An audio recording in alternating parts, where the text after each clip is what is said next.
Realtors, if you're not tracking these KPIs, you are going to die.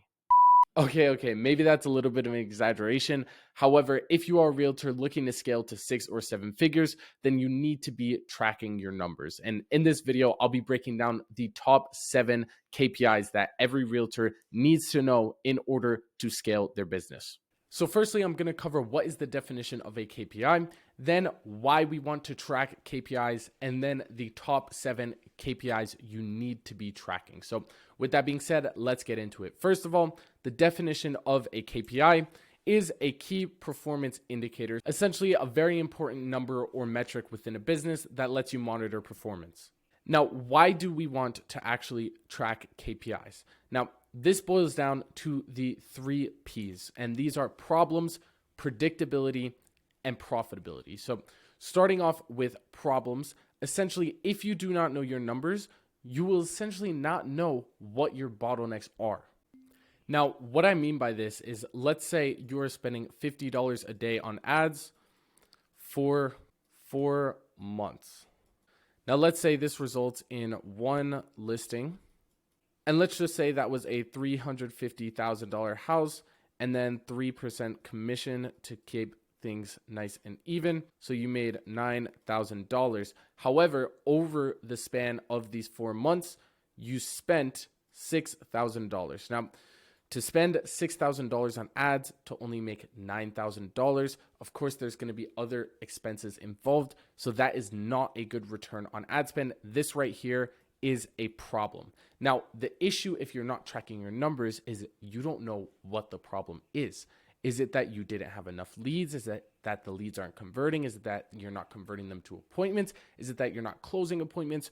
What is the problem? If you were to come to me saying you're spending $50 a day and across 4 months, you were only able to get 1 listing, I would have no clue how to help you unless you actually have the numbers. So that is the first reason why you want to actually track your numbers. If you came to me showing me, okay, I spent $50 a day for 4 months, this is how many leads I got, this is how many booked appointments I got, this is how many showed up, etc. Now we're actually able to identify the bottleneck. So that is the main thing right here, identifying the bottleneck right here. Very, very important, and you can only do this if you know your numbers. Now, the next P is profitability. Now, this is mainly going to come down to 2 things, and that is how much you spend versus how much you bring in. Now, luckily in real estate, this is very, very simple. All you need to know if your ads are profitable is just see how much you are actually spending on ads and then how much you are bringing in. However, you can get a little bit more detailed. And the 2 numbers that you definitely want to know is your cost per acquisition and your lifetime gross profit.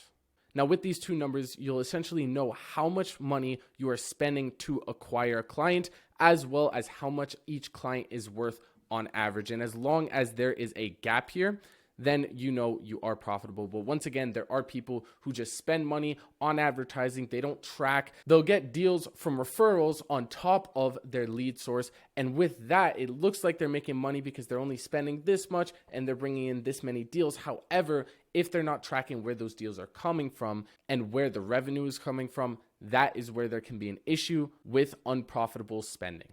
Now, that one is pretty simple. However, the number 1 reason we want to track KPIs is purely for predictability. Now, as you know, everybody loves referrals. However, there is an issue with referrals, and that is they are not predictable whatsoever. Some months you have multiple deals in your pipeline, others it is a complete drought. One of my clients, Michelle, was actually telling me the other day that this was her first quarter with no deals whatsoever, which was honestly scary for her. This month, luckily, she does have 5 in the pipeline, but once again, that just goes to show how unpredictable things like referrals can be. Now, that's essentially why she's working with us and continuing to work with us, because what we do is predictable and scalable. And the only way that we do know that is by tracking numbers. So now getting into what that would look like is if you know your cost per lead, let's say it's $10, and then let's say every 1 in 4 leads becomes an appointment. So then that is a $40 cost per booked appointment. And then let's say of those, 1 out of 2 show up. So then that would be an $80 cost per showed appointment. And then let's say you close 1 in 5, 20% close rate. Then that would mean your cost per acquisition would then be $400. Now that means that you're essentially spending $400 to get one client.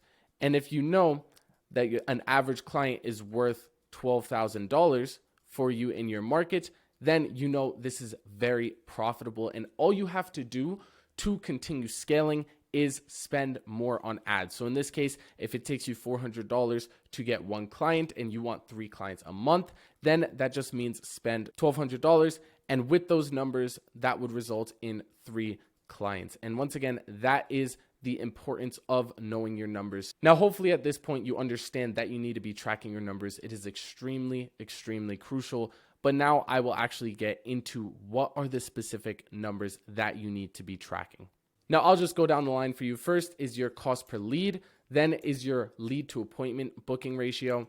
Then is your cost per booked appointment. Then your appointment show rate, appointment close rate, cost per acquisition, lifetime gross profit, and your return on ad spend. So right now I will break down each and every one of these so you have a good grasp on what they are and you can actually track them within your business. So first of all, cost per lead. This is pretty self-explanatory. If you are running any sort of paid advertising, whether that's Facebook ads, Google ads, TikTok, YouTube, etc., the platform should natively show you your cost per lead. Essentially how you get this is doing your ad spend divided by your leads generated, and that will essentially get you your cost per lead. So in this case, let's say we spent $1,000 on ads, and then that brought us 200 leads. That would mean our cost per lead is $5. Now, this number can vary depending on multiple different factors, such as your market, the level of qualification that you have, your messaging, your target audience. Are you using a landing page, a lead form? Are you asking for name and number or name, email, etc.? There are many, many factors that go into your lead cost. And I will have a whole separate video breaking down fully what your target KPIs should be, depending on your market, depending on the average deal value, etc. But essentially, cost per lead, once again, is the ad spend divided by your leads. Now, moving on to a lead to appointment rate, this is essentially how many leads turn into appointments. And this is going to be a percentage. So let's say out of every 5 leads that come through, you get 1 appointment. Essentially, you do 1 divided by 5, and that will get you a 20% lead to appointment booking rate. Now, this is a very important number to know for our next metric, which is going to be the cost per booked appointment. Now, essentially, this is very self-explanatory. It is essentially how much money you have to put into ads to get an appointment. And essentially how we calculate this is by taking your lead cost. So in this case, let's use $5 and then divide by your lead to appointment booking rate. So in this case, it is 20%.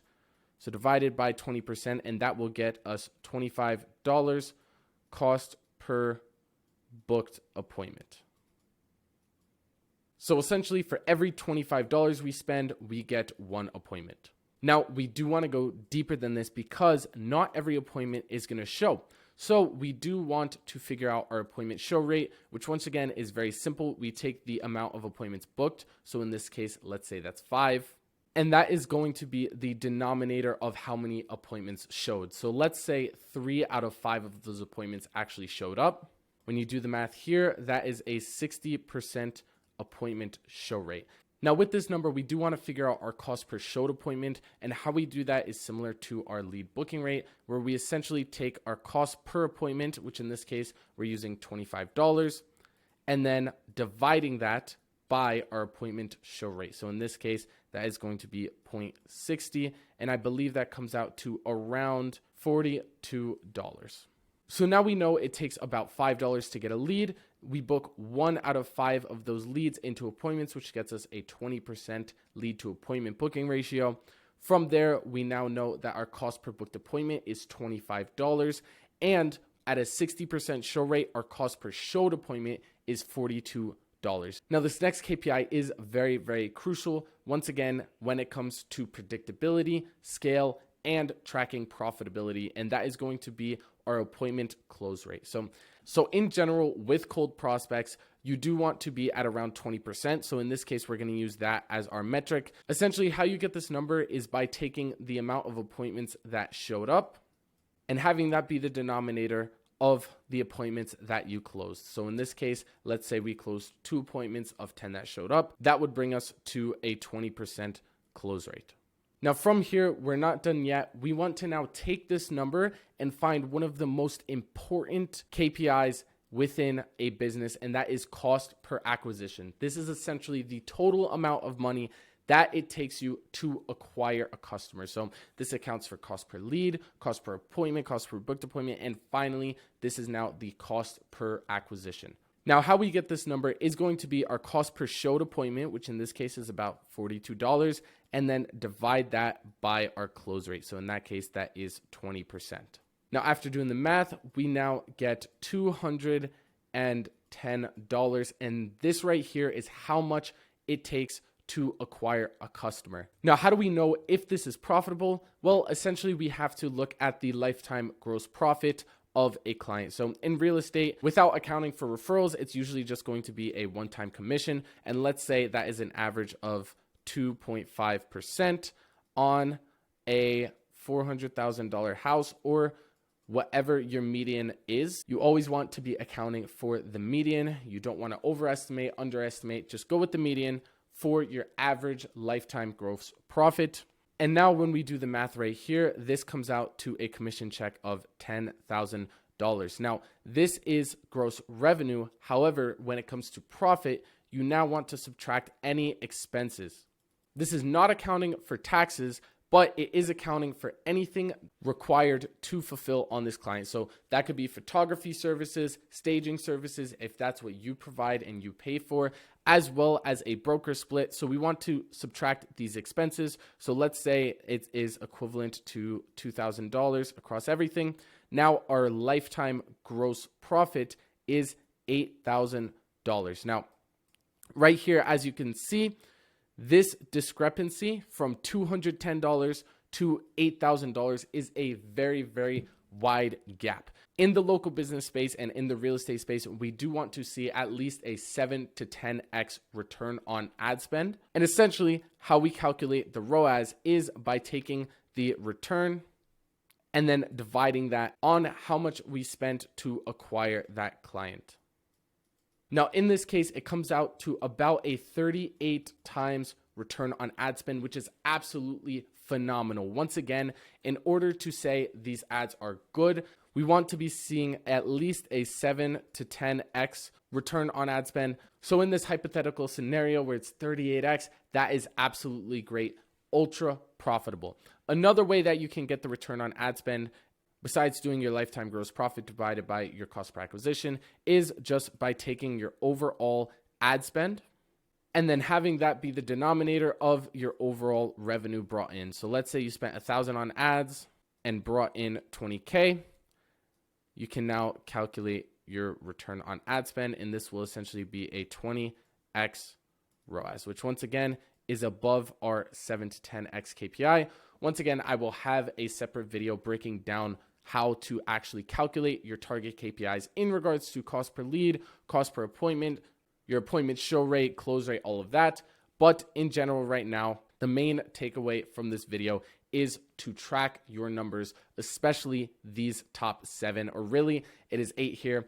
So once again, just to recap, your cost per lead, very important metric, lead to appointment rate, your cost per booked appointment, appointment show rate, as well as your cost per showed appointment, your appointment close rate, then your cost per acquisition. One of the top 2 numbers to track right here, going to put a little star, and then your lifetime gross profit. Once again, top 2 number right there, and overall your return on ad spend. So with that being said, I hope you found this video valuable. If you did, make sure to drop a thumbs up, subscribe, and if you don't have a current system in place to get qualified leads, appointments, and deals, make sure to watch the video linked in the description below, where I essentially break down our entire system on how we're able to get qualified leads and appointments on a predictable basis. And if you want me to personally implement that strategy for you, you could just click the second link in the description below and book a call with me, see if we'd be a good fit, or don't, no worries. Feel free to stick around for the free content, and I'll see you in the next one.